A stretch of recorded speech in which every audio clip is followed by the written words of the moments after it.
गण गणपते नमः। श्री गणेश की वंदना कर, दिन के स्वामी सूर्यदेव की आराधना कर, इष्ट देव का ध्यान धर, गुरुजनों को नमन कर, अभिनंदन करते हैं आपका वरुण स्टो द्वारा प्रस्तुत आज के दैनिक पंचांग में।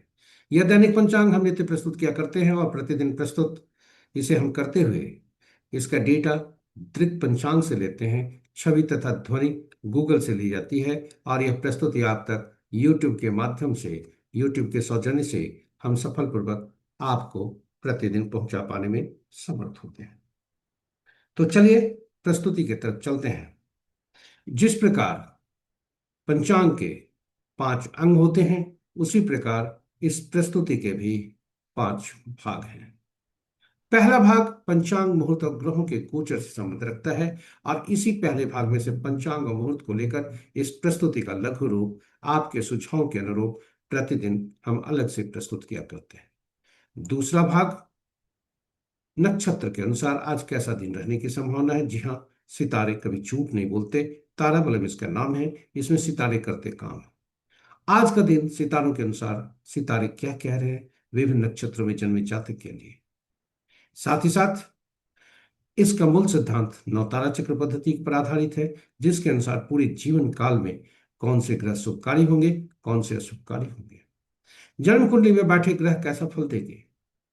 साथ ही साथ जीवन के पूरे जीवन काल में विभिन्न लोगों से जब हम जुड़ते हैं, वे हमारे लिए कितने फलदायी होंगे, कितने परेशानी देंगे, बाधक होंगे, ये सभी हम अग्रिम रूप से यहाँ जान सकते हैं।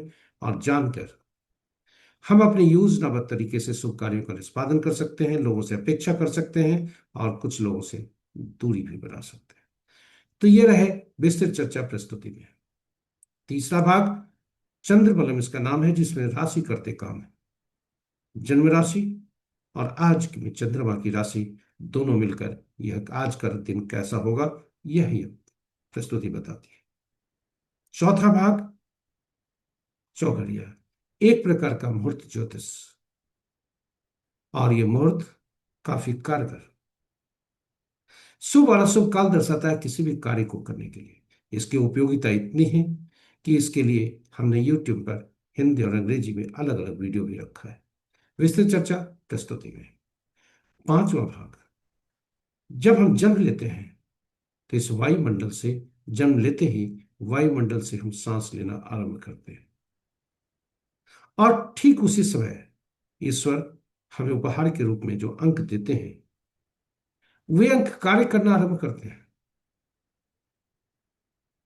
और जीवन भर ये अंक कार्य करते रहते हैं। साथ ही वे अंक भी कार्य करते हैं जिन्हें हम सृजित कर लाते हैं।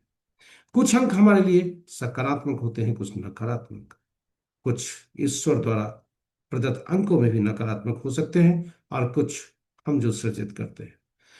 अंकों को पहचानने, उन्हें समझने, उन्हें उन्हें समझकर, याद रखकर, सही ढंग से उपयोग करने करके जीवन में शुभता लाने के उद्देश्य से यह प्रस्तुति है।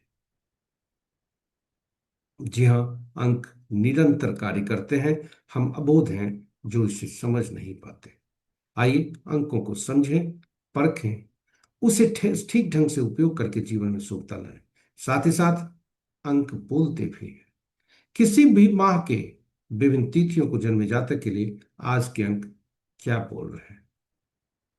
जी हाँ, आज के अंक क्या बोल रहे हैं, यह भी इसी प्रस्तुति में। इस प्रकार पूरी प्रस्तुति आपके लिए हम संजो कर लाए हैं, इसे उपयोगी, महत्वपूर्ण तथा आपके लिए बहुत ही बहुत ही कारगर बना कर लाए। कहीं जाइएगा नहीं, हमारे साथ बने रहिएगा आदि से अंत तक।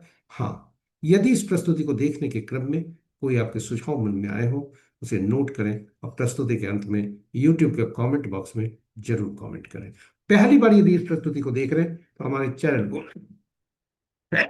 सब्सक्राइब करें, साथ ही साथ नोटिफिकेशन बटन को दबाना ना भूलें, ताकि हमारी हर प्रस्तुति की सूचना आपको मिल सके और आप उसे लाभान्वित हो सकें। चलिए प्रस्तुति में चलते हैं। पंचांग आम बोलचाल की भाषा में शुभ और अशुभ मुहूर्त जानने का एक माध्यम है, किंतु पुराणों से लेकर गीता तक पंचांग की चर्चा है। जी हाँ, पंचांग और मुहूर्त काफी उपयोगी होते हैं। पंचांग के 5 अंक, नाम भी है पंचांग, जो है, जो हमारे 5 अंग हैं पंचांग के, ये सभी हमें सुख प्रदान करते हैं, शुभता लाते हैं। तिथि लक्ष्मी प्रदान करने वाला, वार दिन आयु में वृद्धि करने वाला, नक्षत्र पापों को नाश करने वाला, योग रोगों को दूर करने में सहायक, और करण कार्य सिद्धि दिलाता है। इसलिए पंचांग का प्रतिदिन प्रातः उठते ही इसे ध्यान रखना चाहिए, इसका स्मरण करना चाहिए, क्योंकि 5 अंक हमारे लिए काफी महत्वपूर्ण है। और इसको स्मरण करने का सुलभ तरीका यह श्लोक है। तिथि च श्रीकरम प्रोक्तम वारम आयुष्वर्धनम, नक्षत्रम हरते पापम, योगम रोग निवारणम, करणम कार्य सिद्धिम च, पंचांग फल मुक्तम। और इसका जितनी बार भी हो सके स्मरण करके पंचांग का श्रवण करना चाहिए, क्योंकि पुराणों में लिखा है पंचांग का श्रवण करने से गंगा स्नान तुल्य लाभ होता है। यहाँ गंगा का तात्पर्य जलीय तत्वों से है, जो कि हमारे शरीर में 70% से ज्यादा है, वो एक्टिवेट होती हैं। और साथ ही साथ जलीय राशियां, जन्म कुंडली की जलीय राशियां, जलीय राशियों में बैठे ग्रह, जलीय राशियों के स्वामी, ये भी सुख प्रभावित होते हैं। इसके अतिरिक्त पंचांग का स्मरण और श्रवण की महत्ता तो हमने समझ ली। पंचांग इसके अतिरिक्त भी हमारे जीवन में अहम भूमिका अदा करता है, हमारे निर्णय क्षमता को मजबूत करता है, सुदृढ़ करता है, आत्मबल बढ़ाता है। पंचांग प्रकृति और ब्रह्मांड की ऊर्जा के साथ संतुलन स्थापित करने में सहायक होता है, जिससे जीवन में शांति, समृद्धि और सकारात्मकता का संचार होता है। अतः पंचांग का अनुसरण करके हम अपने जीवन को अधिक सफल और समृद्ध बना सकते हैं। तो चलिए आइए, पंचांग की महत्ता को समझते हुए, पंचांग की भूमिका को जीवन में समझते हुए, हम समाज पंचांग का प्रतिदिन स्मरण, श्रवण और अनुसरण करें, और अपने जीवन को सफल और समृद्ध बनाएं। साथ ही साथ साझा कर प्रस्तुति को अपने मित्रों, परिजनों तथा शुभेच्छुओं के संग, ताकि वे भी प्रेरित होकर प्रतिदिन पंचांग का स्मरण, श्रवण और अनुसरण करके अपने जीवन में सुखता ला सके, और हम सब उनके इस प्रयास में एक प्रेरणा तथा एक माध्यम बनकर पुण्य के भागी बने। तो चलिए चलते हैं प्रस्तुति के मुख्य भाग में, प्रथम भाग में, और जाने के क्रम में श्री राम का नाम उच्चारण करते चलते हैं, और जहां श्री राम होते हैं वहीं भाई हनुमान भी होते हैं। तो चलिए प्रस्तुति में चलते हैं। जय श्री राम। जय भाई हनुमान। स्वागत है आपका प्रस्तुति के पहले भाग में। आज का दिनांक 5 अप्रैल 2026, माह वैशाख, पक्ष कृष्ण, शाका संवत 1947, 12 भाव, विक्रम संवत 2083 सिद्धार्थी, और कल युग का 5127वां वर्ष।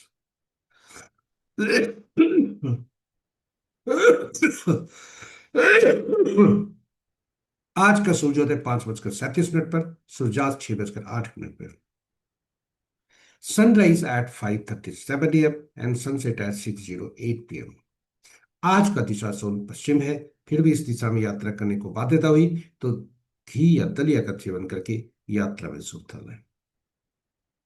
पंचांग के 5 अंक इस प्रकार: वार रविवार, तिथि दिन के 11:59 तक तृतीया, जो जया तिथि के अंतर्गत आता है, उसके बाद चतुर्थी, जो रिक्ता तिथि के अंतर्गत आता है।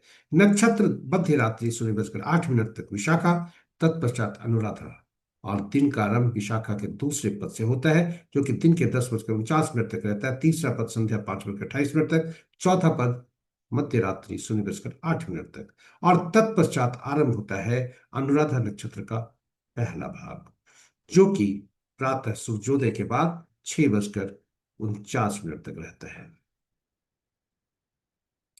ये रहे हमारे, और इसके बाद योग अपराह्न प्राय 2:44 तक वज्र, तत्पश्चात सिद्धि, करण दिन के 11:59 तक वृष्टि भद्रा, और तत्पश्चात देर रात्रि 1:03 तक बौ, फिर बालव। ये रहे पंचांग के 5 अंक। महत्वपूर्ण मुहूर्त में जाने के पूर्व भोलेनाथ का वास देखते हैं कि भोलेनाथ का वास कहाँ है और इसकी शुभता कैसी है, क्योंकि ये वास खास करके भोलेनाथ की का स्मरण, पूजा आदि करने में काफी उपयोगी होता है। जब भी हम रुद्राभिषेक करते हैं, जलाभिषेक करते हैं, तो यह काफी उपयोगी होता है। और ओम नमः शिवाय। आज भोलेनाथ जब तक तृतीया तिथि है, क्रीड़ा पर है, जो कि शुभ नहीं है। और तत्पश्चात चतुर्थी तिथि आरंभ होने के बाद, यानी दिन के 11:59 के पश्चात, भोलेनाथ कैलाश पर्वत पर होते हैं, जो कि सुखप्रद है। तो आज जो भोलेनाथ का शुभ समय है वह है 11:59 के पश्चात। जय भोलेनाथ। ओम नमः शिवाय। ओम नमः शिवाय। महत्वपूर्ण मुहूर्त में जाने के पूर्व, भूल महत्वपूर्ण मुहूर्त में की चर्चा करने के पूर्व, मुहूर्त पर थोड़ी सी चर्चा करते हैं। भगवत गीता के अनुसार हम सब का अधिकार केवल कर्म पर है। मनुष्य का अधिकार केवल कर्म पर है, फल पर नहीं है। यानी परिणाम हमारे हाथ में नहीं है। कर्म हमारे हाथों में, परिणाम हमारे हाथ में नहीं। अतएव जिम्मेदारी के साथ कर्म करने के लिए सबसे अनुकूल मुहूर्त का चुनाव करना ही हमारी पहली सफलता है। जी हाँ, जिम्मेदारी के साथ कर्म करने के लिए सबसे अनुकूल मुहूर्त का चुनाव करना ही हमारी पहली सफलता है। मुहूर्त, महत्वपूर्ण मुहूर्त के शुभ मुहूर्त में सबसे प्रभावी अभिजीत मुहूर्त दिन के 11:27 से 12:17 दिन तक, अमृत काल अपराह्न 2:24 से 4:10 अपराह्न तक, विजय मुहूर्त अपराह्न 1:57 से 2:47 अपराह्न तक, गोधूली बेला संध्या 6:07 से 6:30 संध्या तक, और निशिता मुहूर्त देर रात्रि 11:29 से मध्य रात्रि 0:55 तक। रात्रि में किए जाने पूजा पाठ, जप तप, साधना, तंत्र मंत्र आदि के लिए निशिता मुहूर्त श्रेष्ठ हुआ करते हैं।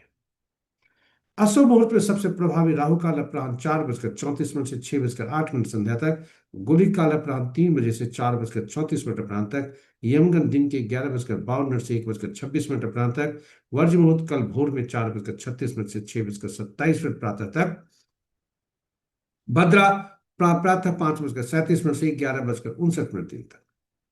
आज का भद्रा का वास पाताल में है, जो कि अशुभ है। ये रहे हमारे महत्वपूर्ण शुभ और अशुभ मुहूर्त। मुहूर्त समय और कर्म का सटीक मिलन है। चलिए ग्रहों की आकाशीय स्थिति को देखते हैं, जो कि प्रातः 5 बजे प्रातः का स्थानीय समय पटना के अनुसार है। अंश के अनुसार मंगल देव कमजोर अवस्था में है, क्योंकि वे राशि परिवर्तन किए हैं और धीमी चाल में है। मंगल देव अस्त भी हैं, शनि देव भी अस्त हैं, और राहु देव केतु देव हमेशा बकरी रहते हैं। इस प्रकार ग्रहों की स्थिति को देखा जाए तो मंगल देव, शनि देव, सूर्य देव, ये सभी जलीय राशि में आ चुके हैं। ये अग्नि राशियां जलीय राशि में आने के कारण थोड़ी सी जो उग्रता है वो कम होगी, किंतु उग्रता रहेगी। मित्र राशि में 3 ग्रह, शत्रु राशि में 2 ग्रह हैं, सम राशि में 4 ग्रह हैं, जो कि शुभ है। सबसे ज्यादा ग्रह बृहस्पति की राशि में है, यह भी शुभता की तरफ बताता है, किंतु शनि की राशि में 2 ग्रह हैं। चंद्रमा की राशि में कोई ग्रह नहीं है, और शेष ग्रहों की राशियों में एक एक ग्रह है। नक्षत्र के अनुसार यदि ग्रहों की स्थिति को देखा जाए तो मित्र नक्षत्र में 1 ग्रह है, शत्रु नक्षत्र में 1 ग्रह है, सम नक्षत्र में 3 ग्रह हैं, और ग्रहों को मजबूत ये बनाता है कि स्व नक्षत्र में 4 ग्रह हैं, और ये सभी महत्वपूर्ण ग्रह हैं। बृहस्पति देव अपने नक्षत्र में, शनि देव अपने नक्षत्र में, राहु और केतु दोनों अपने नक्षत्र में। इस प्रकार बृहस्पति देव के नक्षत्र में 4 ग्रह, केतु देव के नक्षत्र में 2 ग्रह, सूर्य चंद्र मंगल के नक्षत्र में कोई ग्रह नहीं, और शेष ग्रहों के नक्षत्र में एक एक ग्रह है। आज चंद्रमा का राशि परिवर्तन है, जब वे तुला राशि से वृश्चिक राशि में जाकर नीचता को प्राप्त करेंगे, और यह मंगल की राशि होगी, जलीय राशि। इसी के साथ हम आपको ले चलते हैं अगले भाग में, दूसरे भाग में।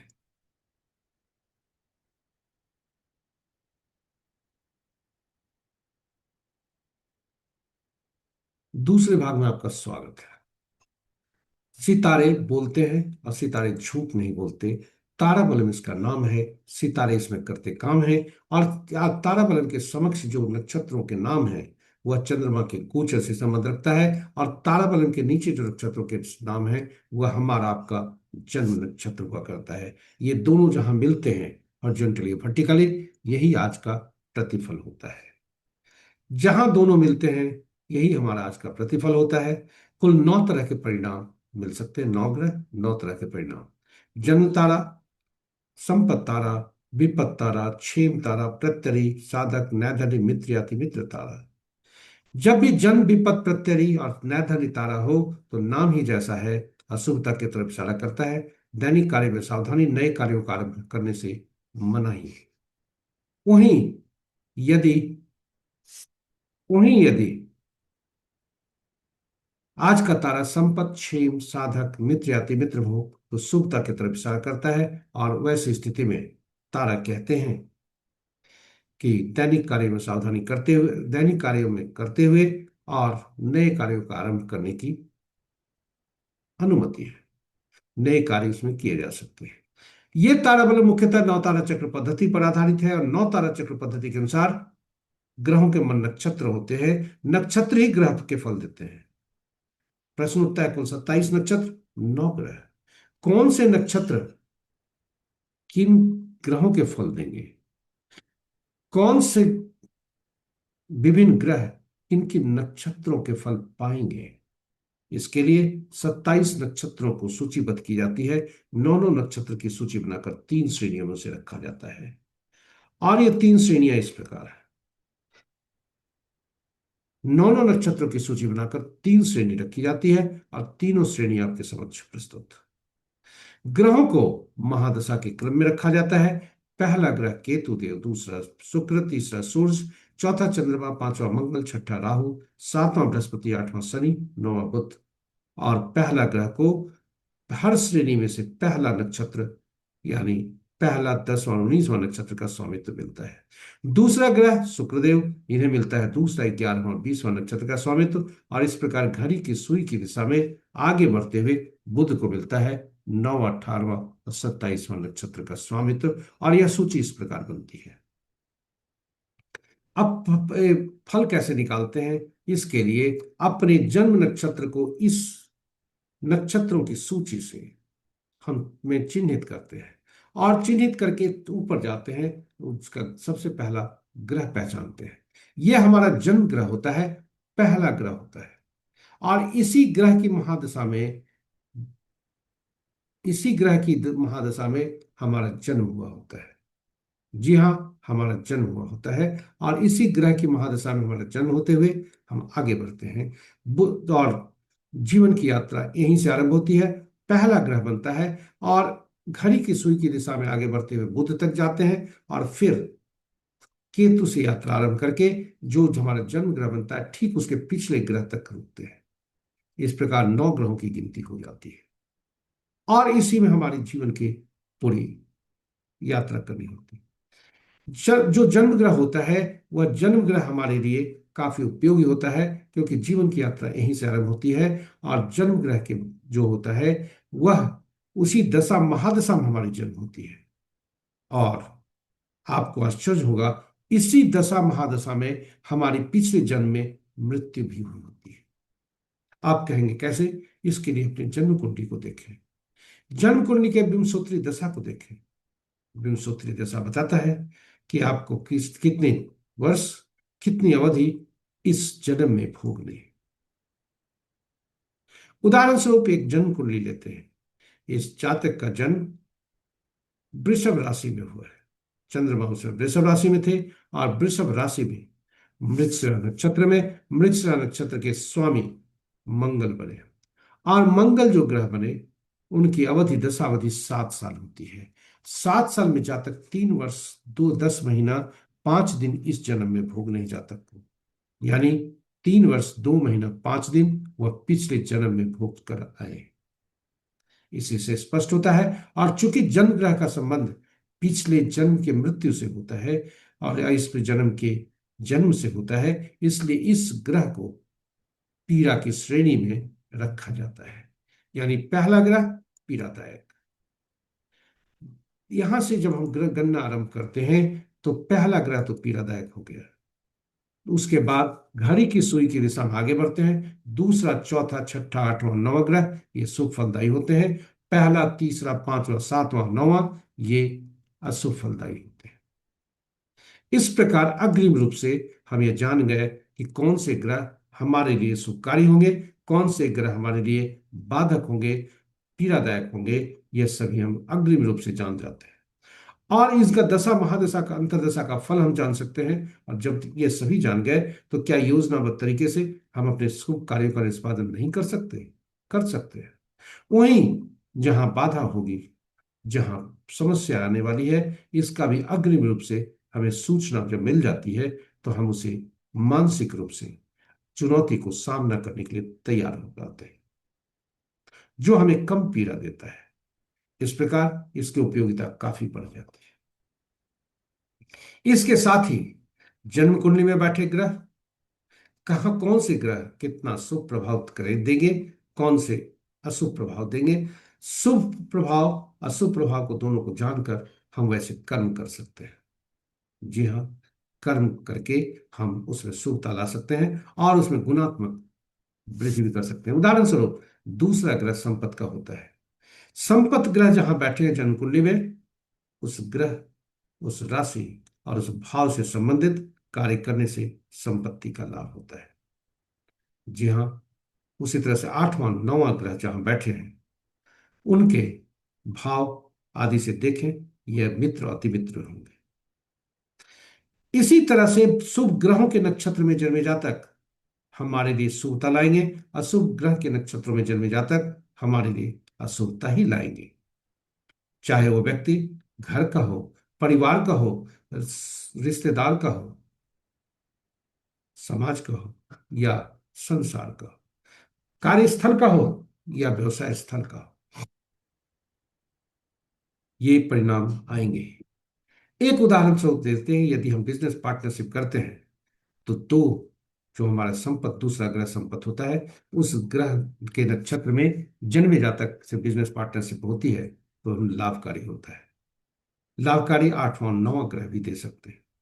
इस प्रकार हम ग्रहों के बारे में जान सकते हैं। नक्षत्रों से जानकर सभी फल अग्रिम रूप से जानकर हम अपने जीवन में इसका उपयोग कर सकते हैं। इसलिए नौ तारा चक्र पद्धति काफी उपयोगी पद्धति है और इसकी उपयोगिता को देखते हुए हमने YouTube पर अलग से वीडियो पोस्ट किया है, जिसमें भगवान राम, माँ सीता तथा भाई हनुमान की कुंडली की भी चर्चा की है, आपस में संबंधों की चर्चा की है।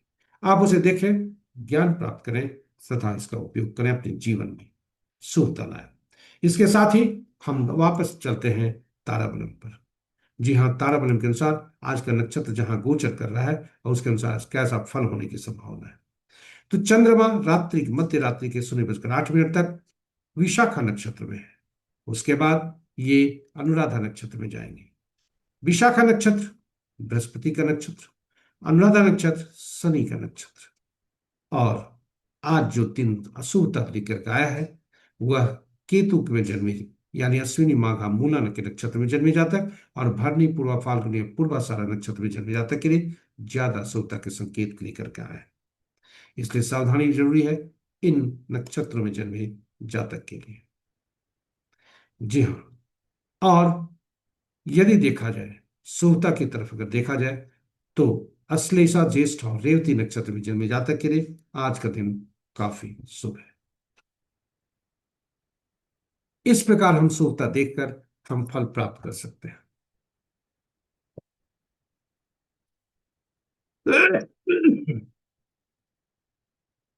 और अपने जीवन में इसे नौ तारा चक्र पद्धति का उपयोग करके हम अपने जीवन को सफल और समृद्ध बना सकते हैं। तो चलिए वो आप आगे बढ़ते हैं जीव तीसरा भाग में। चंद्रबलम इसका नाम है। आज संध्या 5:28 पर राशि परिवर्तन होगा चंद्रमा का, जब वे तुला से वृश्चिक राशि में जाएंगे। और इसका परिणाम क्या होगा? परिणाम संकेत क्या मिल रहे हैं राशियों के स्वभाव में, राशियों के फल में? जब तक चंद्रमा तुला राशि में है तब तक मेष वृषभ, मेष वृषभ, सिंह, तुला, धनु और मकर राशि के जातक के लिए शुभता के संकेत हैं। वहीं जब वृश्चिक राशि में जाते हैं तो वृषभ, मिथुन, कन्या, वृश्चिक, मकर और कुंभ राशि के लिए शुभता के संकेत है। इस प्रकार राशियों के बारे में हम अग्रिम रूप से जानकर शुभता या शुभता के बारे में जानकर हम दिनचर्या ठीक रख सकते हैं, और चुनौती जहां है वहां हम सावधान रह सकते हैं। चौथे भाग में आपका स्वागत है। चौघड़िया एक प्रकार का मुहूर्त ज्योतिष, जी हाँ, शुभ और अशुभ काल दर्शाता है, काफी उपयोगी है, और इसलिए YouTube पर हमने हिंदी और अंग्रेजी में अलग अलग वीडियो पोस्ट करके रखा है। हिंदी में चौघड़िया की उपयोगिता, अंग्रेजी में यूटिलिटी ऑफ चौघड़िया। आप उसे संदर्भित करें और शुभ फल प्राप्त कर सकते हैं। सं, आप संक्षेप में हम बता दें कि कुल 8 चौघड़िया दिन के होते हैं, 8 चौघड़िया रात के होते हैं, परंतु साप्ताहिक दिन 7 ही होते हैं। तो इसलिए 7 दिनों से संबंध उसको करने के लिए 7 ही चौघड़िया का नामकरण हुआ। 8वां चौघड़िया जो आदि का चौघड़िया प्रतिदिन होता है वही अंत का चौघड़िया होता है, यानी चाहे दिन का हो या रात का हो, आदि का चौघड़िया अंत का चौघड़िया एक ही होता है। अब चौघड़िया का संबंध साप्ताहिक दिनों से हो जाता है, और साप्ताहिक दिनों के शासक ग्रह, शासक अलग अलग ग्रह बनते हैं जो विभिन्न अलग अलग कार्य उद्देश्य आदि के लिए फलदायी होते हैं, उपयुक्त होते हैं। इसलिए इनके विभिन्न अलग अलग कार्य क्षेत्र हो जाते हैं, और इस प्रकार चौघड़िया का संबंध साप्ताहिक दिनों से, उनके शासक ग्रहों से और उन ग्रहों के अधिकृत विभिन्न कार्यों से भी हो जाता है, और चौघड़िया की उपयोगिता काफी हो जाती है। इसलिए चौघड़िया के बारे में कहा जाता है जिस कोई भी हम जीवन में कार्य करते हैं उसमें शुभता की अपेक्षा करते हैं, और चौघड़िया एक प्रकार का हमें मार्गदर्शन करता है, शुभ और अशुभ समय बताता है। जब भी हम चौघड़िया को देखते हैं, उपयोग करने के लिए आगे बढ़ते हैं, हमें यह सुनिश्चित हो जाना चाहिए कि जिस चौघड़िया का उपयोग करने जा रहे हैं कहीं वह अशुभता से अधिव्याप्त तो नहीं है। अशुभता से अधिव्याप्त होने पर थोड़ी सावधानी रखी जाती है, और कोशिश किया जाता है कि उसे हम छेड़े नहीं, उसमें हम उसको त्यागें उस अवधि को। परंतु अनुभव के आधार पर हमने पाया है, यहाँ आपको चर्चा कर दें कि तीन तरह की अशुभताएं दिन की होती है: राहु काल, वार वेला और काल वेला। और रात्रि का अशुभता जो होती है वह काल रात्रि। इस प्रकार 4 तरह की अशुभताएं होती है, पांचवा नहीं होता। अब प्रश्न उठता है, जो अनुभव के आधार पर हमने पाया है कि दिन जो होता है उसमें सूर्य देव का प्रभुता रहती है। सूर्य देव इसके स्वामी बनते हैं, सूर्य देव मालिक रहते हैं, और शनि देव और सूर्य में शनि देव नाराज रहते हैं सूर्य देव से। इसलिए शनि का चौघड़िया प्रतिदिन काल बेला से ग्रसित होता है। जो काल चौघड़िया शनि का, वह काल बेला से प्रतिदिन ग्रसित होता है, किंतु शनि कर्म के देवता है, न्याय के देवता है, इसलिए धनोपार्जन हेतु की जाने वाली गतिविधियों के लिए यह लाभदायक है। इसके अतिरिक्त रात्रि चंद्रमा का, चंद्रमा पे प्रभुत्व, चंद्रमा में रात्रि में प्रभुत्व चंद्रमा का होता है, और चंद्रमा से बुध देव नाराज। इसलिए बुध देव का जो बुध का चौघड़िया लाभ चौघड़िया है प्रति रात, वह काल रात्रि से ग्रसित होता है। इस प्रकार 2 ग्रह, 2 चौघड़िया परमानेंट ग्रसित होते हैं। मंगल का चौघड़िया क्रूर और अनिष्टकारी जरूर है, कोई शुभ कार्य नहीं करना चाहिए, लेकिन युद्ध क्षेत्र के लिए काफी उपयोगी है, और आज के जीवन में युद्ध क्षेत्र हर के जीवन में है। विद्यार्थी अगर विद्यार्थी अर्जन कर रहे हैं वहां भी युद्ध क्षेत्र है, उन्हें प्रतिस्पर्धा करनी पड़ती है, तभी आज के दिन में आगे बढ़ते हैं। नौकरी करने वाला, यहाँ भी युद्ध क्षेत्र है, तरह तरह के युद्ध हैं। प्रमोशन के लिए आपको अपने अपने विरोधियों को परास्त करना पड़ेगा। साथ ही साथ व्यवसाय में भी प्रतिस्पर्धा है। जो हमारे प्रतियोगी हैं ये हमारे शत्रु नहीं है।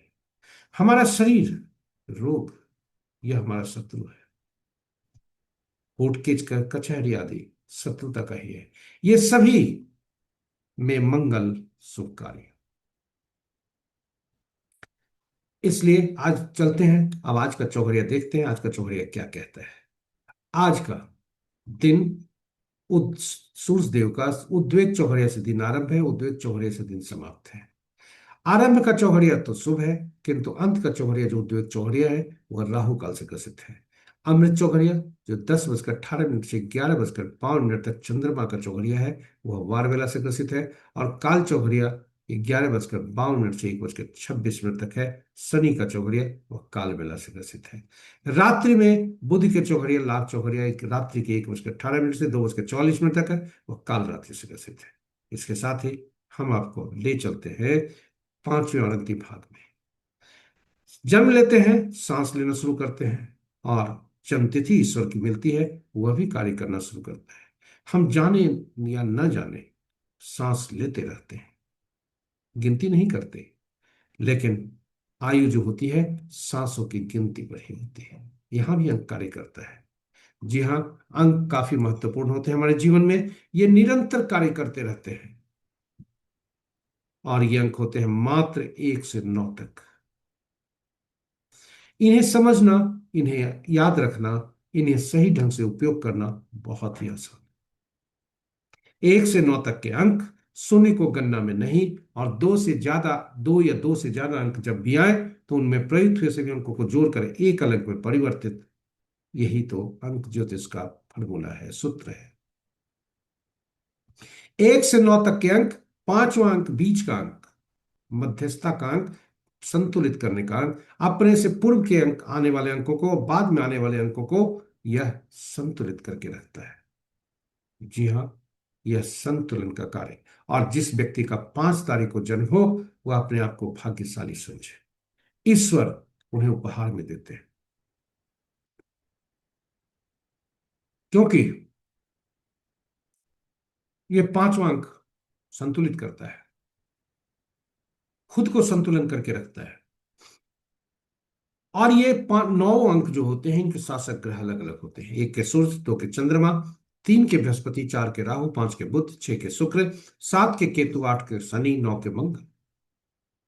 इन सभी 9 ग्रहों के अलग अलग गुण, अलग अलग तत्व, अलग अलग ऊर्जा होती है, जो इन अंकों में भी समाहित होती है। इसलिए इन अंकों को अंकों की दुनिया में विशेष नाम से पुकारा जाता है, इनके ग्रहों, तत्वों और ऊर्जा के आधार पर,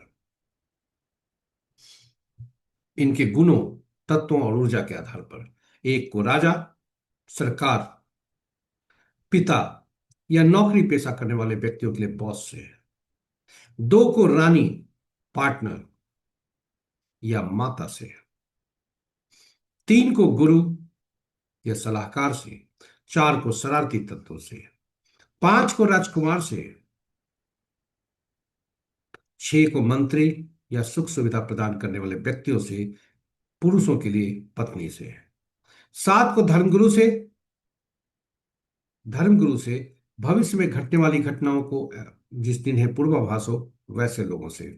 8 समाज के नीचे तबके के लोग, हमारे अधीन कार्य करने वाले लोग, नौकर चाकर आदि, साथ ही साथ न्यायालय से।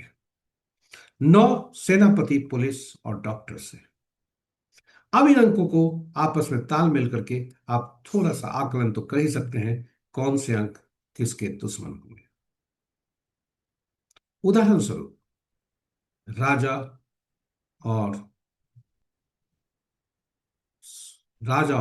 न्यायालय, सरकार और न्यायालय, 1 और 8 का संबंध हमेशा शत्रुता का रहेगा। सूर्य और शनि का हमेशा संबंध ज्योतिष से लेकर के अंकशास्त्र सभी जगह शत्रुता का ही है।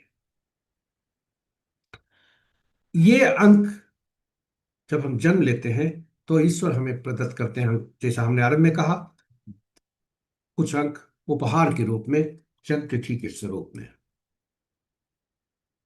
और ये जन्म तिथि में 3 कंपोनेंट होते हैं, तिथि, माह और वर्ष। तिथि और माह 1 अंक का या 2 अंकों का हो सकता है, वर्ष 4 अंकों का।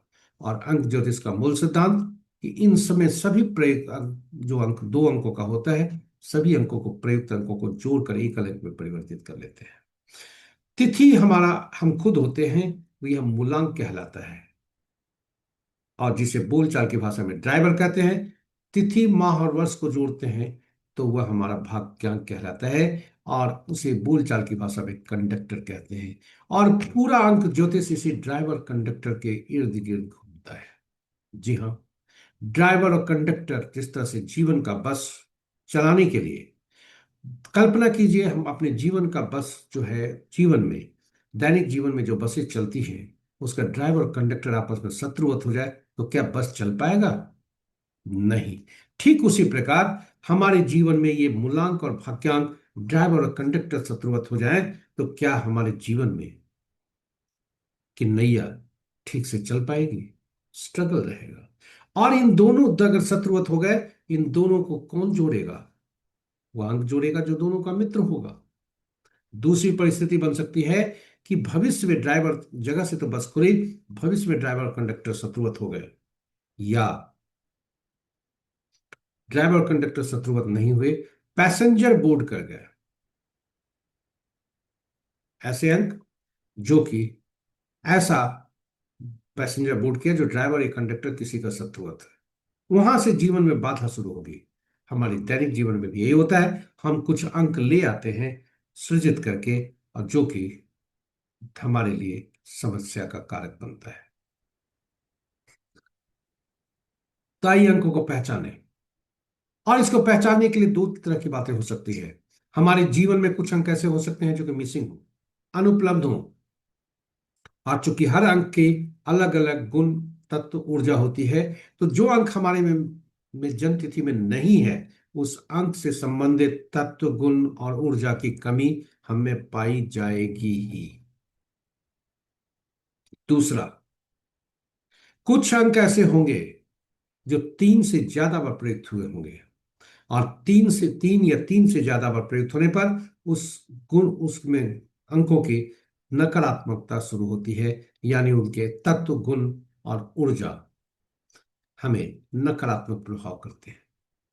इसलिए अंकों को पहचानना जरूरी है कि कौन से अंक अनुपलब्ध है, कौन से अंक हमारे लिए ज्यादा अभी बार रिपीट हो चुके हैं, उन अंकों का प्रयोग न करें। साथ ही साथ इन अंकों को कैसे हम सही ढंग से प्रयोग करें, इसके लिए हम लोसो ग्रेड का सहारा लेते हैं और जानने का प्रयास करते हैं कौन से अंक अनुपलब्ध है, कौन से अंक हमारे प्रयोग में ला सकते हैं। तो इस जातक का हमने जन्म तिथि लिया है 5/4/1989 की, कोई मशहूर जातक है जिसका गूगल से लिया है, उद्देश्य शैक्षणिक है। हमने जन्म तिथि को, देखिए आपके पास दो बॉक्स है लोसु ग्रेड का। पहला बॉक्स जिसमें सभी बॉक्स नंबर अंक भरे हुए हैं और सभी कुछ न कुछ दर्शा रहे हैं एरिया को। उदाहरण स्वरूप 438 का समूह थॉट प्लेन को दर्शाता है, यदि वर्टिकली देखें। हॉरिजॉन्टली 492 का समूह इंटेलिजेंसिया को दिखाते हैं। अब इस जातक का बॉक्स में देखें तो 438 में 66% है, क्योंकि दो ही अंक भरे हुए हैं। वहीं विल पावर में इनके तीनों अंक भरे हुए हैं, इसलिए 100% है। और एक्शन में पूरे अंक नदारत है, इसलिए इनके मिसिंग अंक जो हुए 2, 3, 5 नहीं है, गलत है, 2, 3, 7 और 8। सॉरी, 2, 3, 7 और 6 है। इसे हम सुधारते हैं।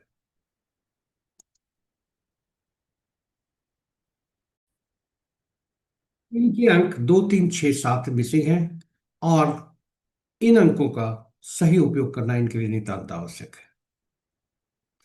जो अंक, और भी जो अंक होते हैं, इसके इसके चर्चा करना हम भूल गए। तिथि को हम मूलांक कहते हैं। तिथि और माह जुड़ते हैं। तिथि हमारा आंतरिक व्यक्तित्व दर्शाता है। तिथि माह को जब देखते हैं, दोनों को जोड़ते हैं, तो वो हमारा बाहरी व्यक्तित्व दर्शाता है। ईश्वर द्वारा प्रदत्त एक एंजल अंक भी होता है, जो वर्ष के अंकों को निकालकर उसके जोड़कर महिला, पुरुष के लिए 11 से उसे घटाते हैं, महिला के लिए 9 इसमें जोड़ते हैं। एक बात और, जब भी गणना में 11, 22, 33 आते हों, कहीं भी तिथि माह वर्ष कहीं भी, या गणना में 11, 22, 33 होते हों, तो यह पूर्व जन्म के आत्मा से संबंध बताता है और उनके अधूरे कार्य को इस जन्म में करने होते हैं। वहीं 13, 14, 16, 19 ये आते हैं तो पूर्व जन्म के कर्म द्वारा ऋण से है जो इस जन्म में चुकता करने होते हैं। तो इसकी चर्चा हम कभी विस्तृत से दूसरे प्रस्तुति में करेंगे।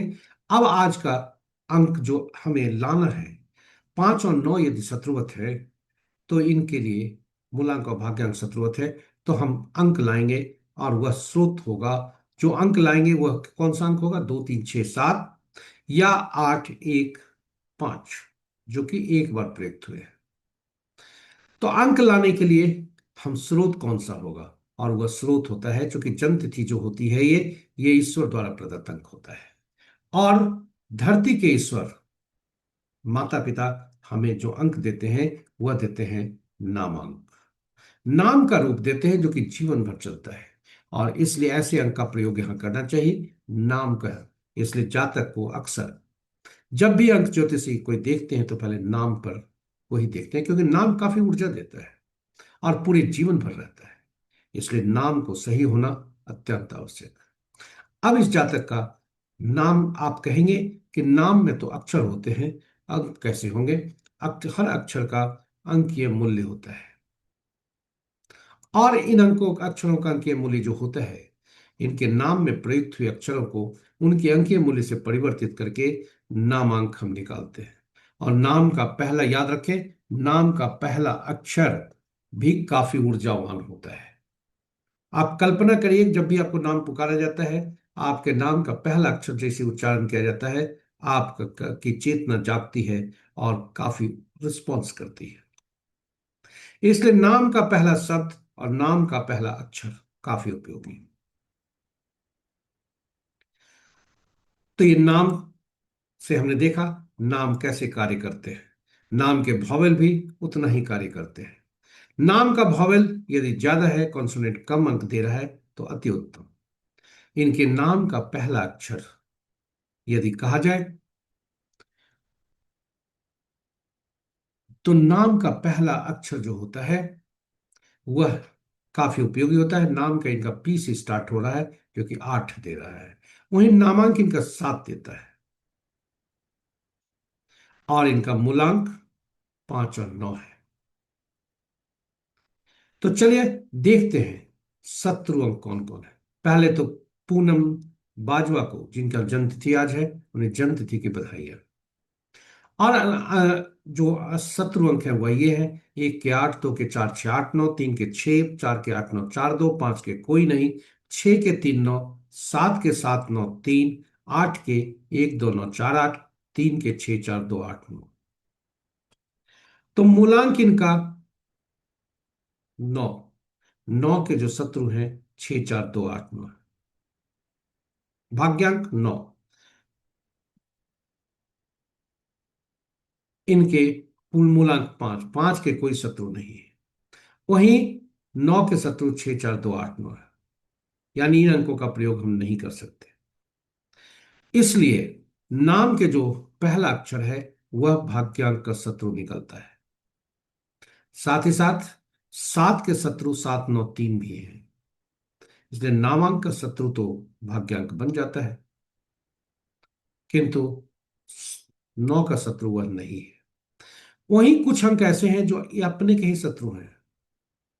यहां ध्यान देने योग्य बात है, 4 4 का शत्रु, 7 7 का शत्रु, 8 8 का शत्रु और 9 9 का शत्रु। इसलिए इन अंकों का रिपीटेशन निजी जीवन में नहीं होना चाहिए। हम लोग उत्साहवश, अति उत्साहित होकर एक एक इन अंकों का डबल ट्रिपल 4 बार भी अंक का प्रयोग कर लेते हैं और अपने जीवन में खुद ही व्यवधान ले आते हैं। इसलिए अंक ज्योतिष को जानना नितांत आवश्यक है, और इन्हें समझना और समझकर इन अंकों का सही प्रयोग करने से हमारे जीवन में सुखता आती है। अब चलिए अंक आज देखते हैं। अंक तो हम देखा कार्य करते हैं, उसके अंतिम पड़ाव में हम ये देखते हैं कि वर्ष कैसे निकलेगा, यह वर्ष का अंक कैसे जाएगा। इसके लिए वर्तमान वर्ष को, जो जन्म तिथि है उसमें से जो वर्ष है उसको वर्तमान वर्ष से रिप्लेस कर देते हैं, और तब हम मूलांक भाग्यांक निकालते हैं, वह इनका 1 बनता है। इनका बर्थ मूलांक और भाग्यांक 5 और 9 है, और रनिंग एज 1 है। ये सभी आपस में मित्रवत है, इसलिए इनका यह वर्ष उत्तम जाने की संभावना है। इसी के साथ ही हमने आपके समक्ष रखा है अंकों के शत्रु अक्षर। यह भी काफी उपयोगी है नाम को ठीक करने के लिए। नाम सही चयन हो, ठीक नाम सही हो, शहर का नाम सही ढंग से चुने जाए, आदि आदि के लिए। इसके साथ ही हम देखते हैं कि अंक कार्य, अभी तक देखा अंक कार्य करते हैं, अब अंक बोलते भी हैं। जी हाँ, आज का अंक 1 है। और ये 1 अंक का संबंध किससे होता है? सूर्य ग्रह से। दिन भी रविवार है, सूर्य का दिन है। 1 अंक भी है, और ये 1 अंक सूर्य का प्रतिनिधित्व करते हैं। सूर्य के गुण इनमें होते हैं, इसलिए इन्हें सरकार, राजा, पिता या बॉस से संबंध किया जाता है। और ये किसी से शत्रुता नहीं रखते हैं। हाँ, शत्रुता एक से होती है, और वह होती है किससे? नौकर चाकर से, कर्मचारी से, और न्यायालय से। 1 अंक वाले अक्सर न्यायालय से दूर रहना चाहेंगे, कोर्ट केस से दूर रहना चाहेंगे, क्योंकि इनका संबंध वहां से मुश्किल होता है। इसलिए 1 के शत्रु, यदि कहें 8 17 26 तारीख को जन्मे किसी भी माह में, जिस व्यक्ति का जन्म 8 17 26 को हुआ है, उसके लिए आज दिन शुभ नहीं है। शेष अंक वाले का दिन आज बहुत अच्छा है, एक्सलेंट है, क्योंकि आज का अंक 1 है, सप्ताह का दिन भी 1 है। चलिए इंजॉय करें आज सभी के लिए अच्छे दिन। केवल 8 17 26 तारीख को जन्मे जातक थोड़ा सावधान रहें, स्वास्थ्य के प्रति सचेत रहें, वाद विवाद से दूर रहें। इसी के साथ ही जोखिम न ले, सरकार के नियमों को न तोड़ें। इसके साथ ही हम अंतिम पड़ाव पर पहुंच गए। आप हमारे साथ बने रहे, इसके लिए बहुत बहुत धन्यवाद। आशा करते हैं पूरी प्रस्तुति आपके लिए लाभकारी होगी, और आपके लिए ज्ञानवर्धक तथा रोचक भी होगी। आपसे आग्रह है कि यदि प्रस्तुति को पहली बार देख रहे हैं तो हमारे चैनल को सब्सक्राइब करें, साथ ही साथ नोटिफिकेशन बटन को दबाना न भूलें, क्योंकि हमारी प्रस्तुति, हर प्रस्तुति आपको यदि मिल सके तो आप उसे लाभान्वित हो सकते हैं। इसके साथ ही आज के दिन दिवस के देवता, ग्रहों के राजा सूर्य देव से प्रार्थना करते हैं कि उनके असीम कृपा पर बनी रहे, आपका दिन शुभ हो। जय सूर्य देव, जय रवि देव। ओम ग्राम ग्रीम ग्राम गुरुवे नमः। और ओम आदित्य सूर्याय नमः। जय श्री राम, जय भाई हनुमान।